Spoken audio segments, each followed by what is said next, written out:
China's annual Spring Festival travel rush is now underway. This year, a staggering 9 billion passenger trips are expected to be made during the 40-day travel rush starting from January 26. As people embark on their journeys home for family reunions, in mountainous Guizhou, bridges play a vital role in facilitating public transportation. Now I'm here on Qilin Bridge in Shiqian County, southwest China's Guizhou province. Qilin means open minds in Chinese. It's an ancient stone arch bridge connecting the two sides of the river. During Spring Festival travel season, we see huge crowds of people on the bridge. Some are walking home, while some are busy doing New Year shopping. The bridge, first built 400 years ago and then renovated, is 169 meters long and 5 meters wide.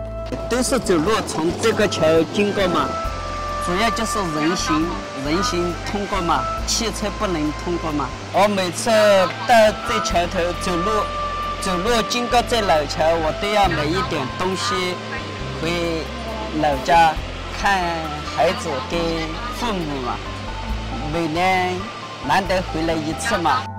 卖菜啊，卖水果啊，就这些，这边都是在这里摆的，人流量多一点。基本上乡镇都是从这里过啊。人昨天相对比较少一点，但是今天还可以，人还挺多的，因为这边摆摊的人都挺多的。